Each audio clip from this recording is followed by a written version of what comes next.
What's going on, everybody? Welcome to episode 41 of the Hoop Venue podcast. My name is Tyler, and as always, I'm joined by my great friend Sean. The Western Conference playoffs are looking pretty interesting right now. The Thunder took care of business. They swept the Grizzlies. Lakers went down 3-1. Warriors and Rockets game 4 is actually tonight, I think, right? It's tonight? Yeah, because last I heard, Jimmy Butler is, they're optimistic that Jimmy Butler's going to play. Jimmy's supposed to play. Okay, so Jimmy's supposed to play tonight. Warriors are already up 2-1. We're going to be talking about that. And then also Nuggets-Clippers 2-2. Game 5 is tomorrow. So we're going to be focusing on those three matchups in today's episode, diving into the ins and outs of where everyone's at right now. So, Sean, where do you want to start? Where do you want to start out west? I'm going to kick it back to you because I think there's a lot of different directions we can go. So I want to start with Warriors-Rockets, just because I feel like that's the one we haven't talked about really. Like, I don't even think we talked about it since Game 3. I don't think we've talked about it since Game 1.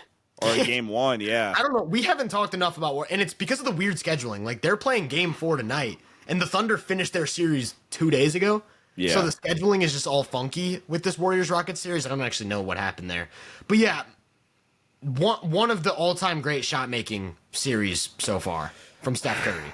Like, this is we kind of expected this to be a very, like, get it out of the mud, which offense is going to be able to drag, scrape together more points. And it's just Steph Curry looking like a superhuman player at age 37. They're blitzing every pick and roll. He's torching doubles. He's navigating them perfectly as both a scorer and a playmaker. They're switching everything between wings. He's handpicking matchups and cooking them in isolation. I know you saw that midi he had on Jabari Smith. That was just filthy. The little deceleration into a step back jumper. Filthy. Yeah, Steph in Game 1 and Game 3 just had like two of the most iconic performances of his postseason career. And it's like, if you just stack up the numbers from this series against some of his best performances in the playoffs, it might look a little bit underwhelming, which is crazy because he's still putting up crazy numbers. But it's specifically the type of production he's getting to under the circumstances. Like Carson from Nerd Sesh had the take that he said he's not sure if he's ever seen one single player have to shoulder more of an offensive load than Steph is right now, because there are stretches, especially in Game 3 without Jimmy, where there are like 3 non-shooters on the court, one other ball handler who can't even create his own shot. And it's just Steph consistently finding ways to break down the defense and get open shots. Shout out to GP2. He had like 14 points in the fourth quarter of Game 3, so shout out GP2. But yeah, that's kind of where my head's at right now. Like, the Rockets are doing a very good job defensively, and it just doesn't matter because Steph, who in my opinion is the best offensive player ever, just picking them apart, man. Picking them apart. Yeah. There's nothing Houston's been able to do for Steph. And honestly, like what you said about like Steph's the load he's had to carry offensively, I can't even disagree. I think I sent you the tweet. Did you the tweet where in 7 minutes without Steph, the Warriors were a -7 with a -39 net rating and a 35 offensive rating? Yes. Dog. You know, the one you sent me was at halftime. They had a 0 offensive rating. Offensive rating. In like 3 minutes with Steph off the floor for the full. What I just said was the full game stats. In the 40 minutes and 59 seconds, so 41 minutes of Steph on the floor, they were a +18. They had a +20 net rating, and they had a 125 offensive rating with Steph Curry on the floor. It's insane. It's insane. And can I? I don't want to cut you off, but can I tell you another crazy stat that I just pulled up? Please. The Rockets in this series, as a team, have a 50% true shooting. The Warriors, as a team, have a 55% true shooting. So we're talking about a series average, somewhere in like the 52 to 53 range, percent true shooting. Steph Curry is at 69% right now. So like +16, +17. It's And this all goes back. So we did our we were on the pod with Mars a few. I mean, at this point, we're probably like a month back. Yeah. And this is the argument. This is the argument for Steph being having the best offensive peak ever. I went to look at mine. I think I had Steph 3. Did you have Steph 1? I had him 1. Okay. This series is the ultimate example of why Steph arguably has the greatest offensive peak of all time. because arguably there's no player in NBA history that has as grand of an impact regardless of if he is making shots or not. Like, Steph, based off wherever he is on the floor, is going to cause such a chain reaction to where in the fourth quarter, you brought up GP2, he was able to, by the way, really quickly, all-time level shooter, all-time level mover, elite guard finisher for his size and athleticism, and then also a, like, all-time level passer, I think, as well. And ball handler. Because this is important. They went in the fourth, GP2 screening action with Steph. Like you said, they're blitzing every ball screen. Shout out GP2 for being able to play out the short roll time after time after time, getting to the rim, throwing corner skip passes to Kaminga or Moses Moody or one of these other guys or Pods, or be able to just finish. His screening ability also just causes two to go to the ball. GP2 gets an easy layup, or when Jimmy's here, Jimmy gets easy layups or whatever. And then also, like, he just has the – I think Kyrie is also in this conversation, obviously. But in terms of just, like, the smoothness of their handle, and it doesn't really matter, especially this version of Steph where I think earlier on you can maybe be a little bit more physical with him and throw him off his spots. You can't really do that anymore, but he still has, like, the quick twitch and a quick ability to just, like, the pullback in the midi. Was that Jabari? Is that the player you're talking about? It was Jabari, yes. Yeah, it was Jabari. Or even the double cross side on Brooks on the left wing. Like, he just has an ability to get to hit any spot he wants as quickly as possible, be the most in shape player on the floor at all times. And, like, Golden State's offense needs Steph, and Steph has been one of the four best players in the entire playoffs so far. Yeah, dude, and it's crazy to think. Because, like, I think the Rockets' defensive execution, for the most part, has been really good. Like, Şengün is having an awesome defensive series. Yeah. Brooks looks good. Amen Thompson looks good. They all are doing their jobs. And then they have these, like, you watch and they have these, like, boneheaded breakdowns where they just get lost. They botch a switch and someone gets a wide-open layup. And it's like, people will look at that and say, oh, the defense just isn't executing correctly. But that's another point in favor of why I think Steph is the best offensive player ever, because he causes those breakdowns with the amount of confusion. Like, there's stress that comes with guarding every great offensive player. My mind immediately goes to Giannis in the Pacers series. Like, there's so much stress that comes with, we need to get back, we need to put this wall up, we need to make sure he doesn't get downhill. But you kind of know what to expect, right? Like, you know where he's coming from. He's going to come downhill. He's going to charge down. And sure, there are a lot of times where there's nothing you can do about it. But with Steph, you never know what's going to happen on a possession. You don't know if he's going to run off a down screen, a cross screen, a flare screen. You don't know if he's going to be setting a ball screen or a back screen. You don't know if he's going to be moving without the ball or stationary. You don't know if he's going to be on or off the ball. You don't know if he's going to set a 35-foot pick and roll. Like, every play is so different for the Warriors. And then it's like, it's all built around, if we lose this guy for even a second, he's shooting 45% from three in this series. And it's just, what do you do with that? What do you do with that? And that's my other argument for Steph being the offensive GOAT was the amount of lineups you can put on the court where there's just no sort of consistency or offensive talent anywhere. What other offensive player makes it tenable to run an entire fourth quarter lineup of, like, Kuminga, GP2, and Draymond in 2025, where shooting is critical? All of the best teams are running four shooters, 4 out, 1 in. Giannis, even 4 shooters at all times on the court by him. Jokic, we saw him with no shooters in that Lakers game earlier in the season, and granted, it's a regular season game, but you throw 3 bodies at Jokic, and all of a sudden, the Nuggets are just forced to make threes, and they can't. There's no way to really do that with the Steph offense.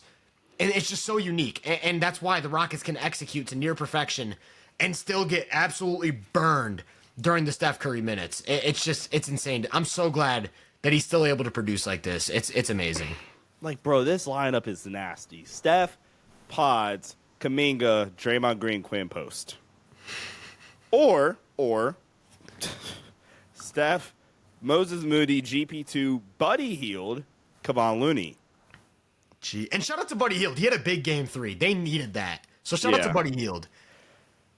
But like that, but Buddy Hield is the second offensive option, and you're going up against a top 5 defense and just torching them. Yeah, like Steph's just ridiculous, man. He's ridiculous. And Houston, I think for one, like it feels like Amin Thompson just never misses those. Like he either do it out like a Euro into it, or he did a different move into it this time. But the little like runner he likes to go to like within 10 feet, feels like he never misses those. This can age really, really poorly because like we said, they play in 4 hours. Houston to win Game 4, like what's like your biggest kind of adjustment if you're Houston? The exact same thing that I said last time. Please play Aaron Holiday. Like I get that he's not some elite player, but he's the only one on the roster that can handle the ball, make decisions, defend at the point of attack, and knock down threes. Besides like Van Vliet, but Van Vliet in this series, I don't even want to. I guess I'll pull up the numbers just to hammer the point home. Fred Van Vliet in this series is shooting 27% from the field and 21% from three. And he's averaging like 80-something touches. So that's just like bad. And Amen has really struggled offensively in the series to find his groove. Can't really like. Just do you like have him be more of an initiator, or that's what I thought initially, but it looked like they kind of tried to do that in Game 3, and it didn't really. I don't know what you do offensively. I'm kind of trying to think. Like I think you got to get Aaron Holiday on the court more. Maybe a little bit less minutes for Tari Eason because his 3-point shooting has been a problem. I also want to just like we kind of really praise Steph for the lack of offensive help, but the defense, Warriors defense. Draymond Green. Dude, Draymond Green in Game 3. That was vintage Draymond Green. But not even just him, like across the board, they've been playing such good defense. Moses Moody's developed into a really good point of attack guy and just a smart rotator. GP2 remains one of the best on-ball defenders in the league. When Jimmy's there, obviously, you just have another like diet Draymond behind the play roaming. But yeah, the Rockets can't really get anything at the rim. So I think you kind of have to lean. Like I don't know if you go Reed Shepherd, but you got to find a way to get shooting on the court because that's the only way you're going to be able to match what the Warriors are doing right now. I want to say on the Jalen Green thing, I think Game 1 he was very poor from a process standpoint. Like just trying to force isolations, not really creating any advantages, bad shot selection. Game 2 he wins them that game. Like Game 2 was a really, really good Jalen Green performance. And then Game 3, his numbers fall off a cliff again. But it was a lot different than Game 1. It wasn't, I'm making all of these errors and I'm just like not creating advantages. It was the Warriors saying, we're not going to let Jalen Green beat us again. Mm-hmm. And I think that's a lot different. It's important to get to that distinction. So I do think you can still rely on Jalen Green if you find other ways to like punish the Rockets defense or the Warriors defense rather, for putting so much attention on Jalen Green, if that makes sense. I still think they need to go more to Şengün in the post, like as a half court. Like I don't know, dude. This Warriors defense is really hard to break, and I almost think you just got to try and beat them either with physicality or shooting. So I don't know if you go double big and just spam Şengün post ups, or I don't really know. What do you think? What do you think the Rockets offense should do? I like the idea of investing in more Şengün post up opportunities. In this series on Şengün post-ups, including pass-outs, generating 1.2 points per possession. They've done a really good job actually like limiting turnovers on those two, only at 6% turnover percentage in those scenarios. And I think Şengün is legitimately a really talented offensive player, so where I think he's a good enough passer. I think he can draw some fouls in this opportunity as well. If we look, I'm curious what like Jalen Green's like play type data in the series looks like. And on the Şengün point, I do think like he's just being misused right now because he's at his best as a self-creator. And basically with the Rockets have kind of relegated him to like this dunker spot, float around type of role when Draymond's on him. So then what ends up happening, and I know you probably saw a compilation from the third or fourth quarter, Draymond just plays free safety and they just give Şengün that little 8-foot floater over and over and over again. And that's not a super efficient shot for him, as opposed to the only times he's been able to really kill Draymond is when he puts his back to the basket and plays physical. And then with Sengun in the post, you can throw Amen in the dunker as like an offensive rebounder and as a cutter. So sorry to cut you off, but yeah, I think Sengun as a post-up option is your best half-court offense right now. Jalen Green's been a somewhat – he actually has not turned the ball over in pick and roll the entire series. So even, like, if you want to get Sengun, like, those middle-of-the-floor, like, push shots or the flows or whatever even, you could – now, granted, this would probably require you to have some semblance of spacing away from the ball. Jabari Smith has played really – I think he's had a pretty solid series. Yeah. If you got Aaron Holiday on the floor, Dylan Brooks has shot the three ball well in this series. Like, should they go more Sengun and Jalen Green two-man game even, like with some downhill DHOs for Jalen Green? You can go – what are you thinking? I have a take. Okay. You are not stopping Steph in this series. It's pretty clear that they cannot stop Steph. So do you go back to your original starting lineup with Jabari over Amen to get that extra shooter? You could. And then you just let Amen come in and just be like all right, I'm here to wreck and leave. Like basically. the Russell Westbrook role. Yeah. Off the bench. Kind of, yeah. And then you can run him alongside Steven Adams a little bit more, which I think they have pretty good chemistry. And then you get Aaron Holiday in and you have your shooter next to Amen. I feel like, yeah. I don't know. I need a massive reaction for you on Twitter the moment Aaron Holiday goes to the scores table. He doesn't even get in the game yet, but I need a tweet. He did check in for 5 minutes of game 2, and it was because I think somebody got hurt. Or it was either hurt or foul trouble. And Aaron Holiday checked in for 5 minutes. And I was like, let's go, Aaron Holiday's going to get some minutes. And then he never played again. He had like a little 5-minute stint and he was gone. Yeah. I like Aaron Holiday. I think he's a good player, man. I like Aaron Holiday. What about Cam Whitmore? Do you think he has to be used in this series at all? I mean, if Jonathan Kuminga could play, maybe. I feel like it's Jimmy, though. Like, with Jimmy back, I don't expect much Kuminga. No. Dude, it's weird. That was the tweet I saw. I think I would start Jabari. I think that's because, like you said, he's shooting 60% from the field and 56% from three in this series. Ride the hot hand, man, until it goes cold. I saw a tweet about the Kuminga thing or whatever. It's like, so is he just expected to go from starting to not playing again after Jimmy comes back? That's funny. So I like your idea of like getting more down. I'm thinking about this too. What do the Warriors do defensively? If they're in their normal, like, small lineup, right? Let's assume Jimmy's back. You got Sengun on Draymond. Or Draymond on Sengun, rather. You go to Sengun in the post.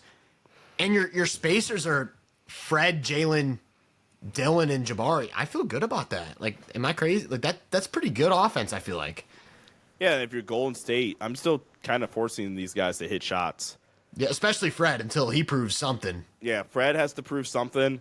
If Tari's in, Tari kind of has to prove something. I think part of the problem is they keep running Tari with, like, a man and a big.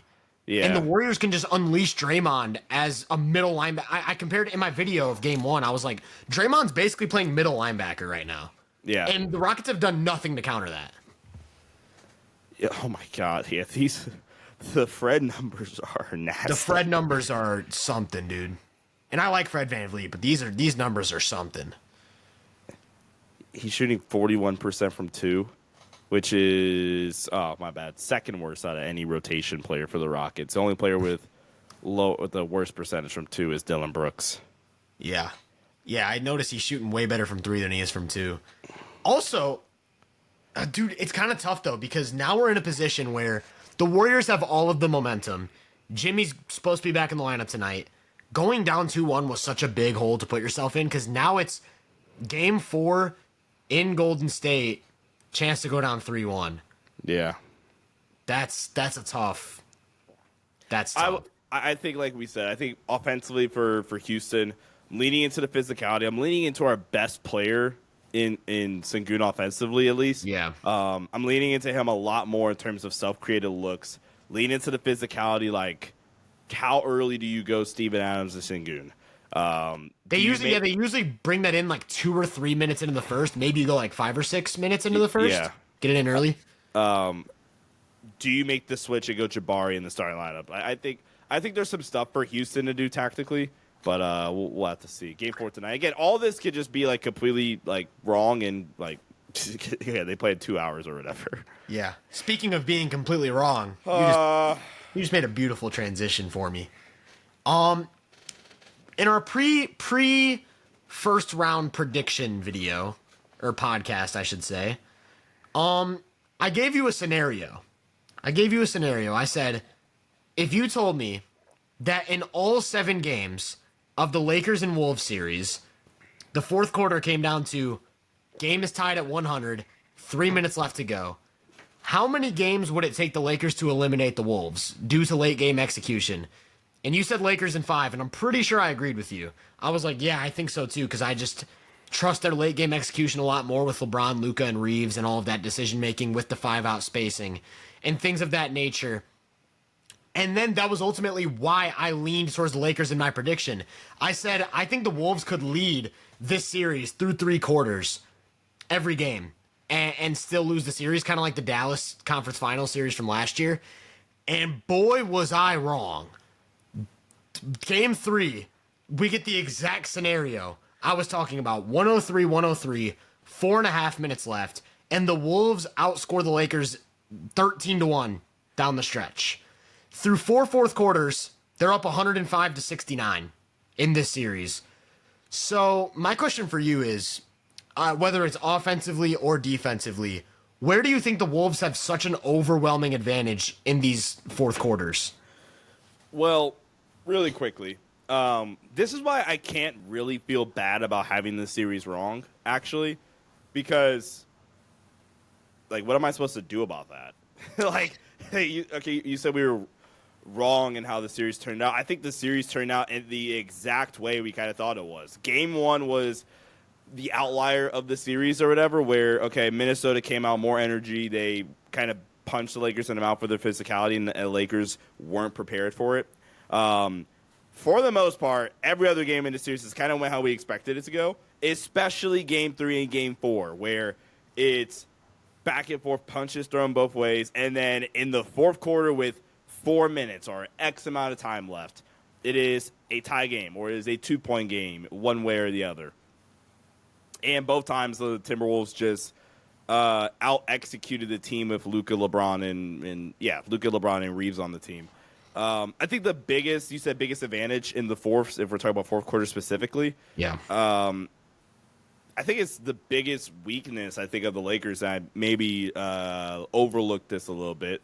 It's the fact that Minnesota can basically go with any variation of their 7 to 8 players in the rotation and still have it'd still be the bigger team and still have an offensive advantage. Because and I sent you the stat earlier. The Timberwolves, and I'm pretty sure this is what they closed. If this is the lineup I'm thinking of, I'm almost positive this is the lineup they closed with in Game 5. I'm sorry. Jeez, I'm already 5. I'm already getting the series over with. Dante DiVincenzo, Anthony Edwards, Jaden McDaniels, Julius Randle, and Naz Reid is the best playoff lineup. Is the best lineup in terms of net rating or plus minus or whatever in any lineup in the playoffs that's played at least 20 minutes. That was their closing lineup in games 3 and 4. Yeah, actually, it might have been all 4 games. Yeah, it's a plus 60 with a 138 offensive rating. It's number 1 out of the entire playoffs. Pushing my agenda. Number 2 and number 3. It might be number 2 and 4. I think Amy University fact-checked me. Number 2 and 4 are lineups from the Cavs and lineups from the Pacers. So there's my agenda. Can't wait for that series. That series is going to be so good, dude. Yeah. I can't wait. And I think the biggest thing is Julius Randle's had an amazing series. He's been this elite mismatch hunter, downhill driver for Minnesota, especially early in Game 4. It felt like LA couldn't do nothing with Julius Randle early in Game 4. And going back to the Cat Randle trade, this is why like you could have made a real argument. I think it's like pretty clear now that the Randle Cat trade is a win-win, because Cat does not do this for Minnesota. As great as Cat is, I still probably lean Cat for doing an individual player argument. Agreed. I think Randle with the mismatch hunting, that Cat can't do that in this regard of what makes Randle so special and what Randle is able to do and put the Lakers defense into rotation or whatever. Cat doesn't do that for him, and Yeah. so the Lakers are able to just effectively stay in what they're doing defensively and not have to be rotation and yada yada. So shout out Randall, and then Anthony Edwards is just he's stupid. He's so good. He's so good. Dude. Like I said, remember I gave you. I like asked you, I was like, what do you do if the pull-up three is hitting at like 40%? Do you just hope he misses? Like, how do you guard that? What did I say? That's what we're seeing. I think you just said, I don't even think you had an answer. You were just like, well, then you just don't, like, you can't guard him. You're cooked. I was like, do they do the James Harden thing where they just play defense from behind him? Yeah, and then make him shoot middies? But it's like, yeah, I don't know what you do with Ant when he's shooting like that, because you go to these top of the key ISOs, and it's like no one can stay in front of him. And then he's also shooting 43% from three in the series, so you just cannot guard him at all. There's no way to guard him. I want to get back to that Randall point, though, because that's one of my proudest moments about the season is that I initially thought it was a win-win trade. Not just because of the contract situation, because Randall's on a much cheaper contract than Cat, which I thought was the first big win. But like you said, the mismatch attacking, and then also the ability to run the bench unit when Ant isn't on the court. He's just so much better at that than Cat. And sure, you lose a little bit of spacing. You lose some rim protection, but also Randall's been defending his butt off in this series on switches, holding up really well against. I've never seen him play this hard defensively. It's insane. It's insane. He's been legitimately a really good defender in this series on switches, especially in the clutch. So yeah, shout out to Randall. I'm glad we can stop over-indexing on the small playoff sample from New York and saying he's going to choke. Very obvious good matchup for Randall, and he's playing really, really well. Anthony Edwards just developing. We'll probably get to the Ant discussion in a sec because I do want to talk about him more in depth. Yeah, I kind of agree with you where you said the lineup versatility for LA, like they had to run the exact same five for the entire second half, whereas the Wolves error. The Wolves have like a 7 or 8 man rotation where they can run any variation and have good offense and good defense, or they could lean one way if they want to. And that's why I feel very much like, I don't know if the regret is the word, but I'm like punching myself in the face for misreading this series in the way I did, just because that was my main talking point with the Wolves all year, was that they maybe have the most lineup versatility of any team heading into the playoffs. And then when we did our contenders rankings, I had them 6th and I had the Lakers 8th, specifically because of the lineup versatility thing for both teams. I thought it held back the Lakers and I thought it pushed up the Wolves. And then when it came time to predict the series, I don't know if I fell for the Luka LeBron magic. I don't know what happened, but I went against my better judgment from months of research and was like, I think the Lakers pull it out. They just got more like top end offensive talent. And that's why I'm like beating myself up, because I just feel like everything pointed me in the direction of the Wolves. And for some reason at the last moment, I was like, nah. Even if you, like, people said that they were watching my preview video of the Wolves and Lakers, and they were like 100% certain I was going to pick the Wolves at the end of the video. And then I just didn't. And I don't know what happened. I don't know what caused that. All right. Let's have the Anthony Edwards discussion, because not only does he have the slashing, not only does he have the elite pull-up shooting, not only has he developed into a seriously good decision maker, especially down the stretch of games, getting trapped at half court, getting around the trap, and then finding the open man like multiple times in games 3 and 4.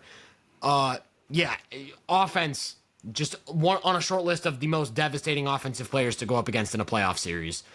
And then he's picking up the ball at half court, teleporting through screens. He's protecting the rim. Like in game 3, it was either game 3 or game 4. He had that huge rotation as the low man where he palmed the ball to protect the rim. And then they called a foul, but they reviewed it and overturned it.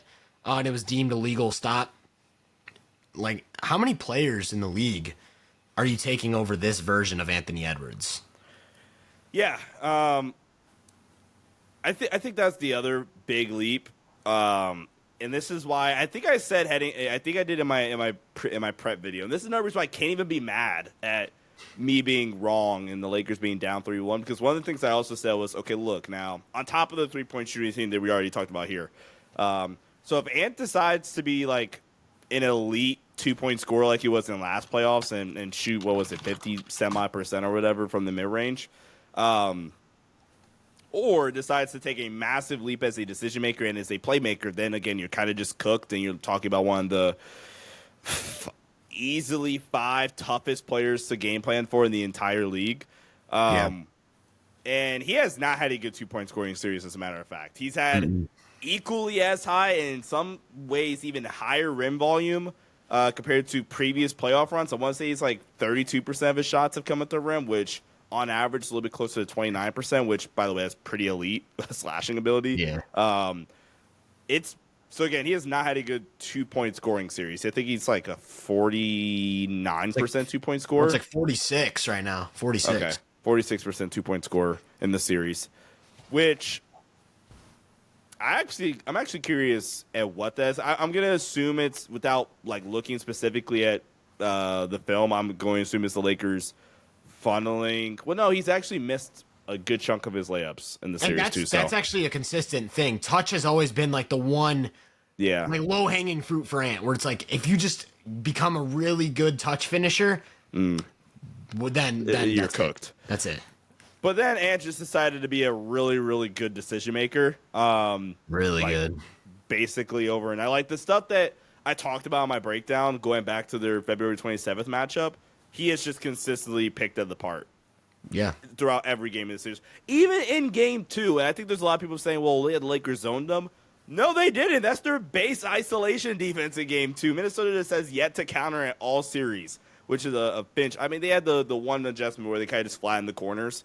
And in game 1, flattened the wings, which in game 1, Minnesota like made them pay a lot by hitting every single shot. But then even then after that, and LA's been a little bit more away from the ball since then. They still kind of said, okay, empty the corners and we'll just still be right here waiting for you. He's grown into an insanely talented decision maker, which pairs like ridiculously well with the slashing. And then, like you said, man, there's very clearly another step that he could take from regular season to the playoffs in terms of his on-ball defense. And he's not the primary Luka guy, obviously. Even the primary Braun guy. Like he had his moments against Braun. Doing Oklahoma drill. Right. But just the constant pressure. That's what – there's this clip. I'm sure you've seen it. It's kind of gone around, especially now. It's Braun on the Mind the Game pod with Steve Nash. It was like, look, they're talking about Austin. It's like, look, man, the problem with Austin is a lot of teams have like 1, maybe 2 defenders, and that's going to be me and Austin. I'm sorry, me and Luka. Not a lot of teams have a third defender, and Minnesota just said, okay, cool. We have Jaden with Luka. We have size at the very least for you, and then we have Ant because that's what Ant's been for them. Dante's been really good defensively in this series. Yeah. So, Ant's been ridiculous. He said, "How many players am I taking over Ant?" I don't know. That sucks. I mean, yeah, because he's performing like a top 5 player right now, and I think we can really start to just make the claim because I'm a huge playoff sample size guy where it's like if a player consistently or I guess just really overperforms his regular season in the playoffs, I'm always hesitant to see, like, is it just a small sample? Because, like, we go back to last year, and it just randomly becomes, like, a 50% mid-range scorer after shooting 33% in the regular season or whatever. And I look at that, and I'm like, I don't know how sustainable that is. But now, this is very sustainable, what he's doing right now, with the decision-making, with the slashing, with the three-point shooting, with the defense. And he's playing like a top 5 player. And then it's just year after year where he clearly has another gear. Like, at a certain point, we had to acknowledge that Jimmy Butler had another gear in the playoffs. That's clearly what it is at this point with Ant, where every year the aggression is toned up, the energy is toned up, and he clearly just lives for that moment, like the intensity. He's a fun leader to watch, too. Oh, it's amazing. It's very, very clear that, like, they, like, rally around him. Like, there's a thing about, like, energy and joy being infectious or whatever. Like, he's, like, the embodiment of that. Yeah. I love it. I love it. So right now, I think, okay, so I'm going to say a player. I'm just going to count down a list. I'm going to say a player, and I just want you to go off the dome and just, like, instinct, like, okay, assume the goal is to win a championship, and I'm going to show you 2 players, and you tell me which one you think gives you a better chance to win a championship. How many players do you have? I'm just going to go down my list. Okay. Just, like, a list of players that kind of, I think, are in this range, I guess. I'm not going to go in any specific order, but basically just stop me when you get to a player that you would rather have if you're trying to win a championship. Assume that this is game 1 of the playoffs and you're fully healthy. All right. All right. Zion Williamson. Keep going. Okay. I had to throw Zion in there. Jalen Brunson. Kevin Durant. Victor Wembanyama. Anthony Davis. LeBron James. Kawhi Leonard. Are we seeing Kawhi? Braun was also really tough. I think. One more. I feel like there's gonna be one more. I got like 2 grouped in right here. Okay. Let's go. Actually, I got like a list of 6, and I guess this is probably gonna end up being my top 6, depending on where Ant ends up when I do my top 25 in no order. Let's start with Jason Tatum. I probably stop you. I was waiting for Tatum, and I think I stop you at Tatum. And then Luka. I'd probably still stop you, but like. And we're gonna do the Luka discussion in a sec because I need to get some stuff off my chest. And then the next guy I had was Steph Curry, and with the way Steph's looked, I don't know. But basically, the point we're getting at is that Anthony is he 23 years old? 23-year-old He Anthony is very Edwards? firmly a top 10 player. Like I think this is the point we were getting to. Ant coming into the year, I can actually check really, really quickly. Ant coming into the year, I think I had him 12. I did too. I had him 12th. I had him 12th last year. Because, and also, so one of my biggest, so I do my power rankings kind of in a 2K-esque way where, like, the players get overall grades or whatever. Okay. And, by the way, I think it's bogus that effing, like, 28 different players have 90 over. There are not 23 players deemed worthy of a 90 overall or whatever. Yeah. That's awful. If I can find Ant really quick. Yeah, no, Ant would have been like 12 or whatever for me. It would have been, he got like an 89. So hold on. 1, 2, 3, 4, 5, 6, 7, 8, on my rankings last year, 11, I had Ant 12, but it was a 12 through 16 tier. Same. As opposed to he has a chance to be in the top 10. Because my number 11 was AD, and I comfortably felt like AD was better than Ant last year. Yeah, he's like tied 12. It was, there's like a tier gap. There's a tier gap for me. But this year, into the season. This year it could be, I do think Anthony Edwards is kind of solidifying himself as a top 10 player. But even if I landed on Ant at 12 or something, it would be like 12 up to 6 as opposed to like 12 down to 16. So I can't remember, and again, this is the Twitter sphere here, so I apologize if I botch who actually put the tweet out. I feel like it was Mars, Carson, or somebody else, but we're kind of at the point where the league's so talented that it's just a range, or you're better off doing a tier. Yes, and I tried it. That's what I hate about specific rankings, because that's what I had last year. Like last year, my 6 through 11 was one giant tier where I could flip 11 and 6 and sleep the same at night. And people got so mad that I had Kawhi 6th and AD 11th. People got so mad that I had Kawhi 6th and AD 11th. And I'm like, okay, put AD 6 and Kawhi 11. Nothing changes about my list because at the end of the day, it's just a tier of player we're talking about. And then that's how tiers are supposed to be. Right, and then it jumped up to Shea, Luka, and then it jumped up again. No, actually, wait, Embiid too. Shea, Luka, Embiid. And then it jumped up to Jokic and Giannis. Yeah. That's how I felt about it. Which, by the way, what do you do with Embiid heading into next year? I'm not ranking him this year. I'm not. Okay. I'm just going to not rank him because I need to see what he looks like. Because 2024 Embiid would be in the top tier still. That player was a freak. That player was an absolute freak. You want to have the Luka discussion? Yeah, we can. I'm curious. You were holding back on telling me something before we started, so I'm going to give you the floor to start. Yeah, so I think the obvious thing that kind of goes without saying is the defensive stuff is just very much a concern. And I do think that's why Ant has been the best player in this series. Luka's probably still been the better offensive player in this series, but Minnesota's entire offense is we're going to find Luka, we're going to make him defend on the ball, and we're going to get around him consistently. Whereas LA's been trying to avoid Ant for stretches in this series, and I just think that's a big disparity that we got to acknowledge. So the defensive thing, I think Luka is pretty comfortably the worst defender of any player in the top 10, unless you have Brunson in your top 10. That's the only player that I could see is like on that level of defender. And it's because Luka, like his size and his communication and his rotations still are somewhat effective. It's just the fact that he can't stay in front of the ball. That just becomes a big problem that you have to hide. And I think actually that's more damaging to a defense in this era than it is to be a bad defensive center. Containing drives, we've talked about that. Yeah, people always make the comparison of like Jokic and Luka, and it's like Jokic is more damaging because he's a 5. I totally disagree with that. I think the most damaging thing a defender can do at this point is get beat on the perimeter, because then the entire defense is in rotation, and offenses are just too talented. So that's where I want to start. Offensively, though, we always kind of talk about like Luka being this all-time great playmaker, and like this GOAT level playmaker, because of the fact that he's a elite 3-level scorer who can make every single pass in the book, right? And just like pick and roll reads, the lobbing, the skip passing, absolutely beautiful playmaker.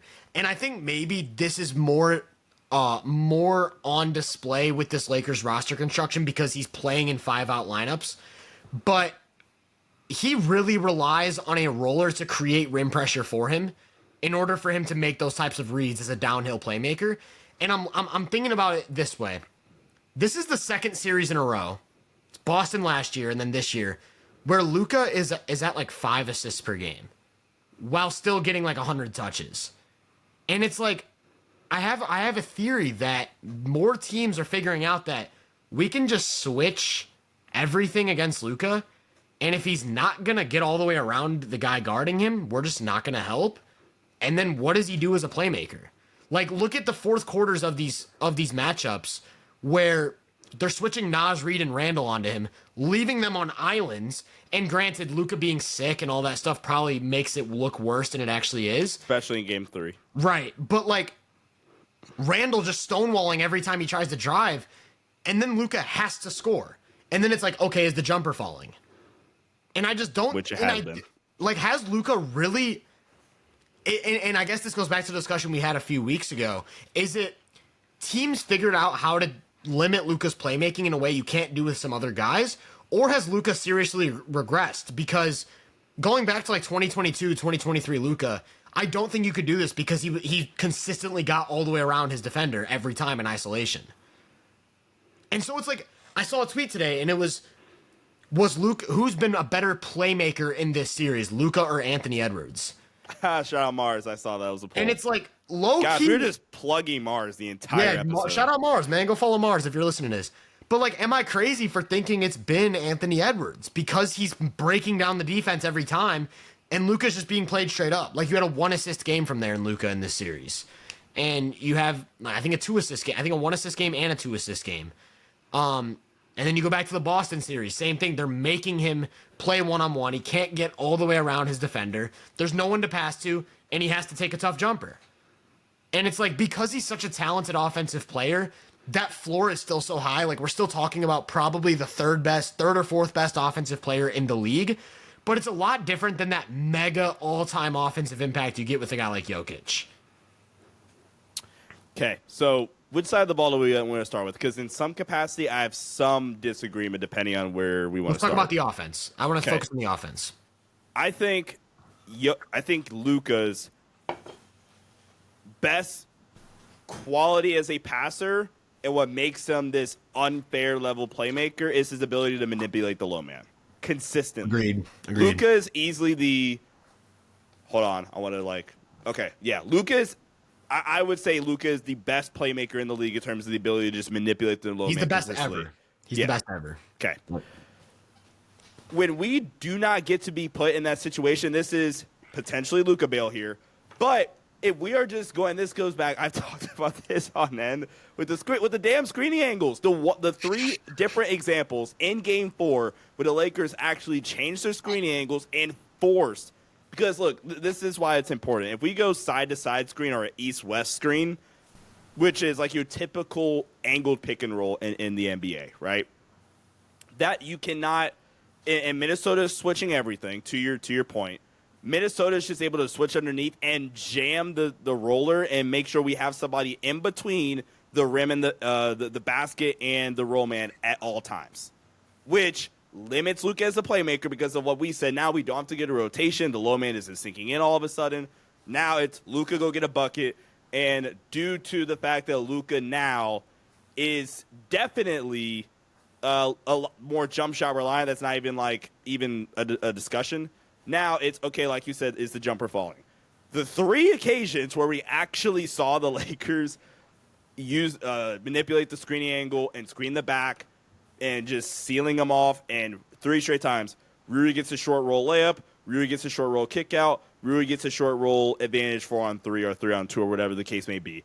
And I do think the Lakers' partial Luka bail have not fully maximize what the Timberwolves have given them and force the Timberwolves to counter that in some way. I think the Timberwolves have basically in the series been able to go, and this is why if you look at Luka, Braun, and Austin's pick and roll efficiency and compare that to their isolation efficiency, they have all been god awful pick and roll scorers in this series, but they've all been really, really, really elite ISO scorers in this series, specifically Braun and Luka. Luka's scoring at 1.188 points per possession on ISO this series. Yeah. But he's 0.7 on pick and rolls.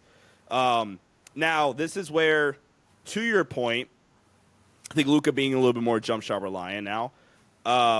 If you go back we compare, and this is somewhat unfair, but if we compare this season Luka Doncic with the Lakers, out of pick and roll, it's almost dead even. He's shooting is 92 threes out of pick and roll, regular season and playoffs, 96 twos out of ball screens this season. If we go back to 2021 Luka, again, probably severely unfair to Luka, but pick and roll that season, God, 452 pick and roll twos in that season compared to 277 pick and roll threes. Still an incredibly high volume pick and roll 3-point shooter. As a matter of fact, he shot more isolation threes than isolation twos. So still this all-time high volume 3-point shooter. But he had some semblance of a counter. And I think this is actually where the threat of a lob big comes into play. Yeah. Because if you have that lob big and you attach that with the screening angles, again, we almost can't switch. If that makes sense. I think I might be being a little bit harsh with Luka here, and maybe it's a recency bias thing, and after letting it settle, I'll be able to think about it more clearly. But my mind goes to, is this a discussion I'm even having if the Mark Williams trade isn't rescinded? Because it's now you have the lob threat, the roll gravity guy to manipulate the low man, someone who can play out of the short roll. And that's kind of where my mind goes, because I'm thinking about it now. I would say last year's Luka and this year's Luka were pretty much the same athlete in the playoffs. And that Minnesota series last year was one of the greatest playmaking series I've ever watched in my life. It got to manipulate the low man the entire series. It was a masterclass. It was an absolute masterclass. So sorry to cut you off, but one last thing here about Luka as an offensive engine. I think, and I've said this a lot about JJ. This isn't even me slandering JJ. This is more of a personnel argument to kind of what you were saying. I think it's very clear who JJ likes coaching-wise. I've said this a lot. I think it's very clear that he has a really good relationship with Joe Mazzulla. Because I think what the Lakers' vision is with this iteration of the roster is, look, we're going to space the floor. We're going to play 5 out. We're going to try to get driving kick opportunities and play out a rotation that way. Where I'm not all the way sure Luka is that. He's Luka, not. They don't have a Jaylen Brown or a Jason Tatum to consistently get all the way around their defender. Exactly. So I agree with you. And that's kind of where I was going with that, because my next question for you was going to be so before this season, I never once entertained the Luka versus Tatum thing. And that's because I viewed Luka as this gargantuan offensive impact guy. But I almost feel okay, actually, I'm going to start with this. So going back to last year's Minnesota series, am I crazy for thinking that Boston in the finals kind of laid the blueprint for what to do from now on?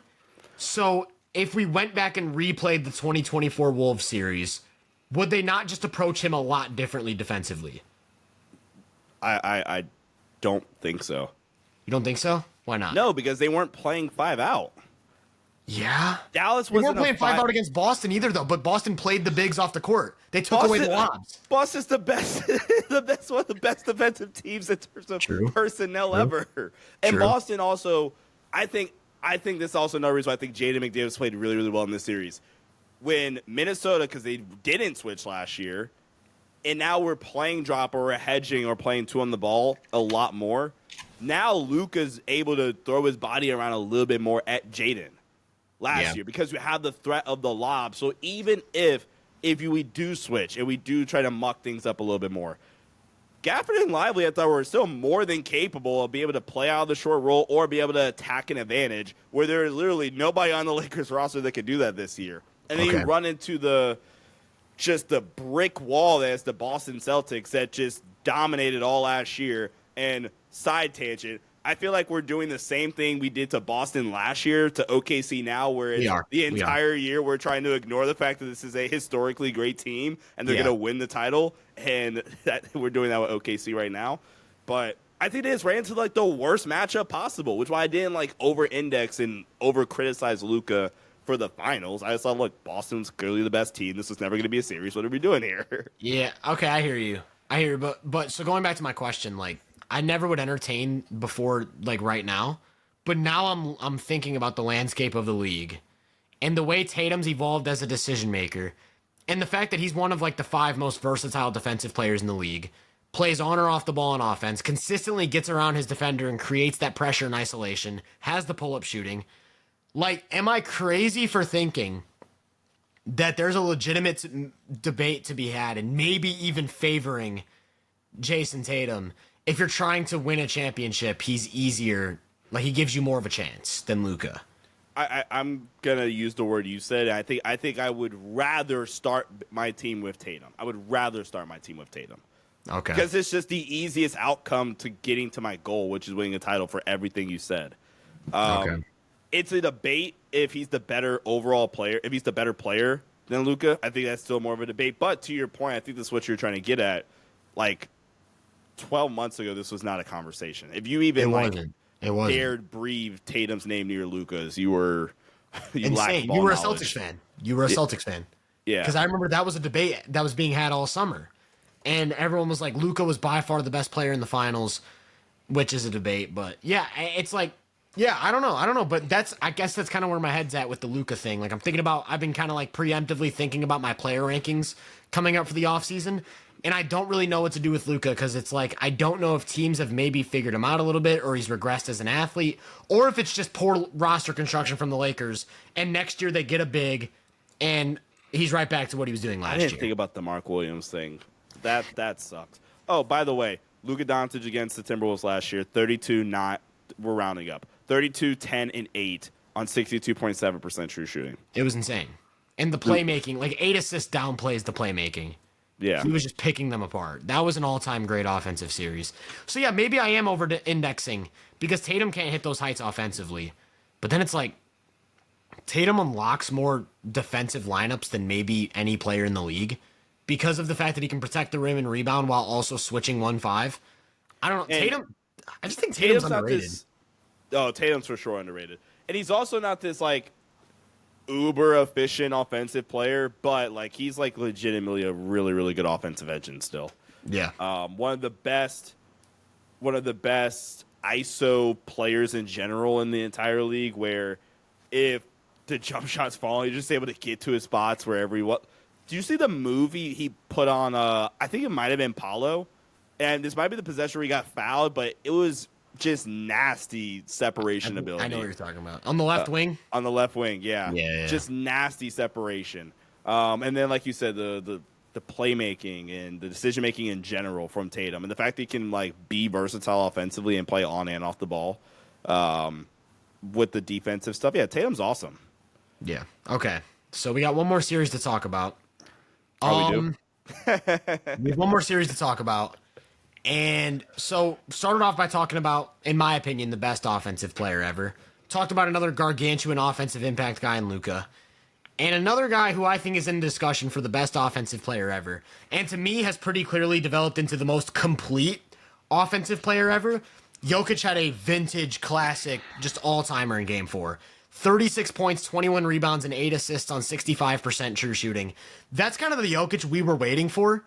Because I remember when we talked about the series, we were saying like Jokic's aggression wasn't as prominent as it was in the regular season, and maybe that had something to do with Zubats or what the Clippers were doing defensively or whatever. Now his series averages after that game are 29, 14, and 11 on 63% true shooting.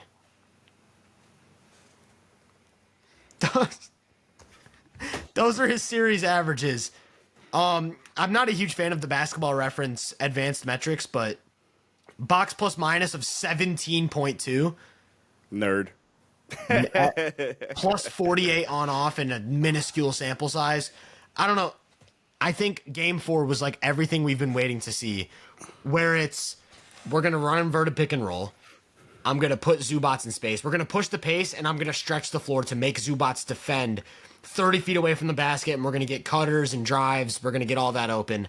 I'm going to run around off screens. I'm going to hit 3 threes. I'm going to attempt 6. I'm going to shoot 48% from 3 through 4 games of this series as an off-ball, like legit movement shooter. Anytime you go small with Ben Simmons at the 5, I'm going to post up every single possession and just bully my way either into points at the paint, or you have to send a double, and I'm going to find the open man. And then when it's time to close the game in the stretch, I'm going to walk down the best defender of mine in the league and just do what I do in the post with ferocious footwork and the GOAT touch. Jokic is a freak, man. Jokic is a freak. I concur. I don't know what to add to that. I had Jokic. I think I had Jokic as my GOAT offensive player. I think you did. I had him too. I had him number 2. How dare you? I love the part that you said about just most complete offensive player, because no weakness. There's no flaw. There's no flaw. And then like the jumper, like 2 out of the last 3 seasons has just legitimately been like elite.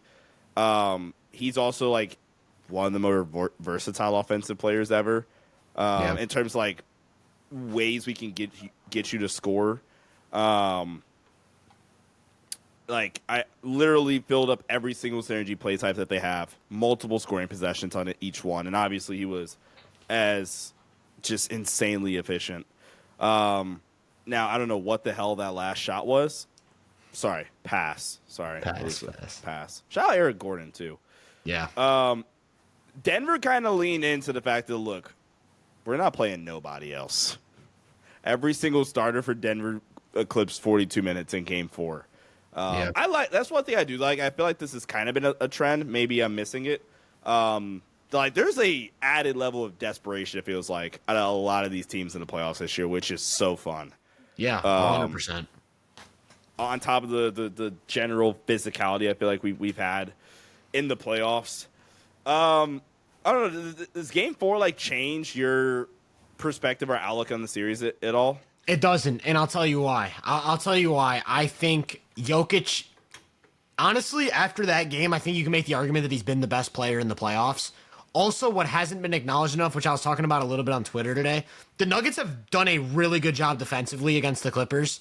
They basically played Chris Dunn off the floor in Game 4 and forced the Clippers to put Nick Batum in the lineup, and then they still continued to defend well up until like that last 5 minutes of the fourth where they kind of just fell apart. Yeah. And Norman Powell, we finally had like the Norman Powell arrival in this series, and that really scares me if I'm the Nuggets defense, because Norman Powell as a weapon, as your fourth guy, basically offensively, is just terrifying. But like, my takeaway is the Nuggets were up by 20 in Game 4. They were up by 20 points. The Clippers threw a zone, like I think it was a 1-3-1. Mm-hmm. And admittedly, this is the one game I haven't rewatched yet, but go ahead. So Jokic was posting, again, they threw the zone at the end of the second quarter, and Jokic was just finding a small to post up from the three-point line, walking down, and then looking for offense over the top. Like, it was mostly like Batum picking up, I think. Mm-hmm. They go to the 1-3-1 again in the fourth. But now, every time Jokic touches the ball, they're basically triple-teaming him. Like, doubling and tripling him. They're just sending help from everywhere, and they're saying, get the ball out of this guy's hands. And then we have Zoo under the rim playing cleanup. And the first like 2 or 3 possessions of the zone, the Nuggets got a layup and then 2 open threes out of Jokic. And I was like, oh, the Clippers haven't figured it out. So you know what they did? They started having Norman Powell pick up Jokic 94 feet. They were full court pressing the center to make someone else bring the ball up. And then Jamal and Aaron Gordon could not bring the ball up without turning it over. And it became this absolute like crapshoot of the Nuggets are just throwing away possession after possession because Jokic isn't controlling literally everything. And then the Clippers erase a 20-point lead in like 4 minutes. And it comes down to the final minute. And there I remind you, in the final minute, for whatever reason, the Clippers didn't play the zone. They left Zoo one-on-one with Jokic, and Jokic walked him down and got that crazy post bucket. And then, of course, the Aaron Gordon thing happened after that. Yeah. That was weird to me. I don't know why they abandoned the zone. But to me, that highlighted that Jokic is still the only all-time offensive great to just have no semblance of offensive help on par with that level of production.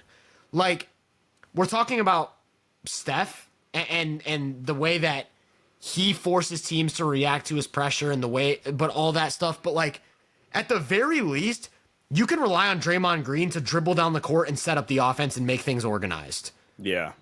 Nuggets do not have that at all.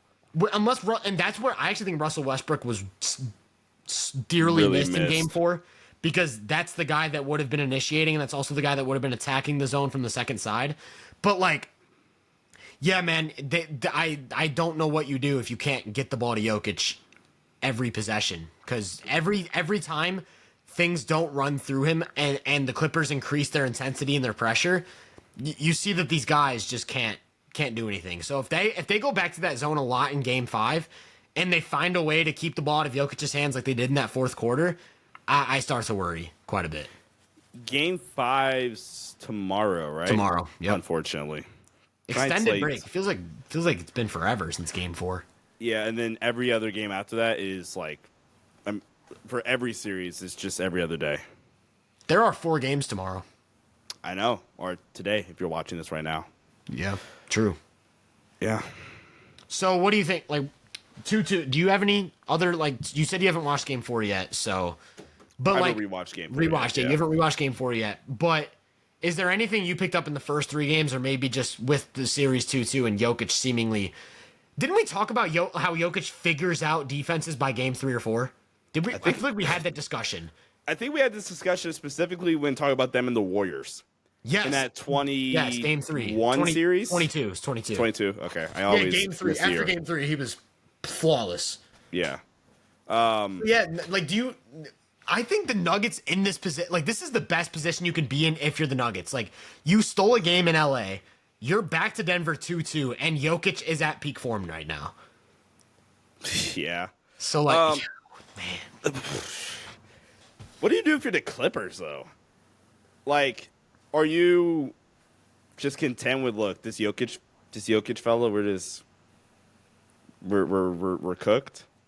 I think, like I said, you just try and anything you can to make someone else on the court handle the ball and make plays. Yeah. Because anytime I'm more you so do about that, if Jokic does get it. Because I agree. I think the best shot of limiting Jokic's offensive impact is to just do everything in your power to not allow him to get the ball. I think that's pretty clearly been the one shot you have at lowering Jokic's impact. It's just like to make sure that he does even get the ball. Yeah. Potentially. And then maybe you don't start Chris Dunn next game. Okay. Just because that, going like, Batum off rip? they kind of, maybe even Bogdanovich, like, they kind of dug a hole. Bogdanovich was who they closed with, actually, and that's what really, like, stood out to me about the Jamal Murray ball pressure. Like, he really struggled with the pressure in the Minnesota series last year, but I was willing to kind of give him a little benefit of the doubt because I was like, okay, it's Nickeil Alexander-Walker, it's Jaden McDaniels, these guys, it's Anthony Edwards. These guys can really pressure the ball and take you out of your comfort zone. Jamal Murray was getting pressured by Bogdanovich and couldn't do anything. Like, I don't know, man. Yeah. But yeah, maybe you start Bogey, maybe you start Batum, maybe you even just go Derrick Jones Jr. for another athlete, because it's not even just the shooting that's the problem with Chris Dunn. It's the fact that he's not a threat to really score anywhere. He's a decent driver and finisher, but not enough to force the defense to really react. So in that first quarter, they kind of dug themselves a hole because he just wasn't being acknowledged at all on the court. They were just leaving him in the corner and basically having Jokic just sit under the basket like a wall. And yeah, I think that's got to be your adjustment because if you're not gonna slow down Jokic, I guess just or I guess like if your goal is to make anyone else make plays, I don't know if Chris Dunn needs to be on the court in order to execute that defensive scheme, if that makes sense. Yeah, and then with Chris Dunn, do you go? Is there a certain time where you go with Chris Dunn? Then, like if Jokic is, well, or are you saying like completely like don't play Chris Dunn? Because then what I was going to say was he's got to get some minutes somewhere. Yeah. Maybe it's more based on Aaron Gordon's not on the court, so they have one less athlete to protect the rim. Sure. Type of thing, or Michael Porter Jr., because Porter Jr.'s also been playing a lot of roamer. Or maybe it's just done on the court when Jokic isn't. I know, but they were talking like 5 minutes, 4 minutes. Yeah, because Jokic is playing 42 minutes a game. Yeah. You do have to find minutes for Dunn, because he is still your best on-ball defender. That's what makes it tough, though. But or like, if anytime Payne Watson's on the floor, well, or does that kind of defeat the purpose? Well, it works both ways, because that would enhance the defensive value. But it would also, because Watson's probably their best rim protector. Yeah. I don't know. That's what kind of makes it tough, though, because the Nuggets have clearly, like, the Nuggets are playing really good defense in the series, and it goes back to, like, dude, I don't know how many years we have to see Jokic play 43 minutes a game on a good playoff defense that doesn't have good personnel to just acknowledge that he's not a detrimental defensive player. Like, dude, the Nuggets don't have a point of attack defender. And the Clippers are not performing up to their usual level offensively. And Jokic is not resting. That was one of the talking points we had coming into the series, like, dog, they can't guard. They can't guard the Clippers. Again, just like 2023, they just hit another gear. Yeah. Man, that 2023 team was actually pretty special. It was. In the playoffs, Denver. I know the Clippers have a 116 offensive rating. Yeah. And they finished the regular season with like a 122 or something like that for the last month or two. That's a win. You won if you're Denver. They didn't overperform their offense at all. That's a win. Dude, the Nuggets in 28 minutes with Jokic on the bench in this series have a 59 offensive rating and a negative 56 net rating. That's not that bad. That's kind of bad. They're shooting 18% on 2-pointers. When Jokic is off the floor? Yes. Sheesh. That's bad. This is, and again, I'm gonna rewatch Game 4 before Game 5. This one, and then Pistons, Knicks have probably been, well, Warriors, Rockets too. Basically, what I'm getting at is the league is not dying, and this has been like outside of OKC. No, even OKC, Memphis was like in weird ways kind of fun. Outside of Cleveland, Miami, which is just. The most interesting thing is Tyler Hero talking and Darius Garland talking. Yeah. Every other series is cooked. They're about to play right now. You think the Cavs sweep? You think they pull it off today? Yes. They are serious. They get the series over with. And they've got like a 135 offensive rating in the series. I know. It's insane. Just an offensive juggernaut. Yeah. Really quick point. I'm assuming we're wrapping up, right? Yep. Okay. So we aren't talking about these two series because we're not doing the East today. Really quick take to get off. I put this on Twitter, and we kind of talked about this a little bit before the show starts. The biggest leap that Cade has to take is just ball security. Like, he's there. I think it's very clear. Like, he's taken a huge step defensively. It's not even, it's night and day comparable to last season. Take the step with the ball security and just trust that the finishing, rounds into form to at least, I think you said off air, somewhat average, and we're there. And Detroit's going to be a fun team to kind of continue to watch and monitor. Really hope that Jaden Ivey gets back to some form of level that he was at before the injury this season, and that team's really fun. Cat, unreal shot making down the stretch of game 4. And again, talking about like the win-win deal, like we're talking about a 5-out player. Going back to the Luka thing, Brunson can operate in 5-out. He's just this elite paint touch guy, elite middle of the floor operator that also has the pull up 3-point shooting as well. Like Brunson kind of fits this, and Cat is the perfect guy to kind of complement that. Orlando, and I'm actually going to plug you. Franz, we're cool on you shooting threes. Because outside of that, he's tanking his own efficiency. Yeah, his 2-point scoring has been so good, but he just keeps chucking threes. Spreadsheet FC's going to say Franz is overrated and not deserving of the contract, when I think he's actually like had a good series. He's awesome. He's awesome. But he's also just an elite defender. Yeah. Really good defender. Okay, so I want to run back through the 3 matchups we talked about and do like an updated, where do you think the series ends? So let's start Warriors-Rockets. Who you got and in how many games? Warriors in 6. I agree. I'm with you, Warriors in 6. I was thinking maybe 5. Yeah. But game 5's in Houston. I feel like Houston doesn't lose on their home floor. They get one. They get one. I don't know where. Or they win. They might win tonight. By the time people listen to this, it could be 2-2. Yeah. It could be 2-2. So I'm gonna go Warriors in 6 as well. Lakers Wolves. Wolves in 6. I think LA finds some way to just get game 5 on their home floor, and then I think it's back to 7. Wolves. I got Wolves in 6. I even think if it gets to 7, the Lakers will be so gassed. I think I'd still take the Wolves in 7. Yeah, Wolves in 6. I got Wolves in 6. Okay, Clippers Nuggets. Can I do a cop out? Can I? You said who? Clips in 7. Oh, I thought you said Nuggets in 7. I was like, ooh, we're getting spicy. I'm gonna go Clippers in 6. Still. And this might be a cop out, but I genuinely think whoever wins tomorrow wins the series. Nerd. I quit. I don't know why I said nerd for everything.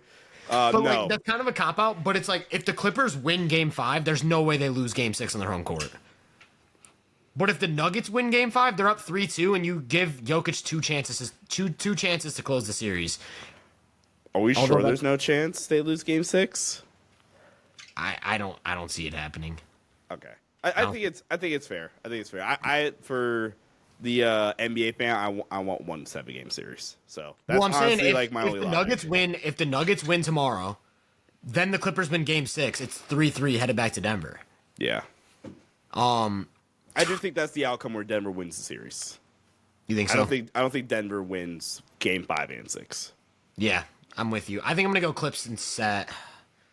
I hate picking teams to lose on their home floor in Game 7, and I'm gonna pick Clippers in 7 just because I don't want to repeat from last year, where I said in my video predicting Wolves Nuggets that it was a 7-game series no matter what, and then I said, but the Nuggets are not going to lose Game 7 on their home court. And then they got walked down. They blew a 20-point lead on their home court. So, yeah, I'm going Clippers in 7.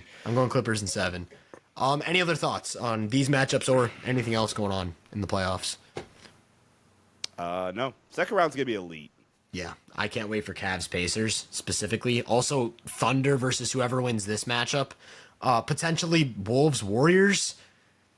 Yeah, we're eating. Celtics Knicks will be fun too. We're eating. But we really appreciate you guys listening to episode 41. Make sure to follow us on social media. Sean is on Twitter at Sean_DAVI. He's on Instagram at Sean_Davis23. You can find him on YouTube at the Los Angeles Lakers Network or the Sports Headline Show. My personal social medias are all under the name Britton_. And of course, my content can be found at Hoop Venue on all platforms. Once again, we really appreciate you guys listening. Make sure to leave down in the comments what you think is going to happen for the rest of the first round and what you think is going to happen in the second round. And we will catch you guys next time for episode number 42.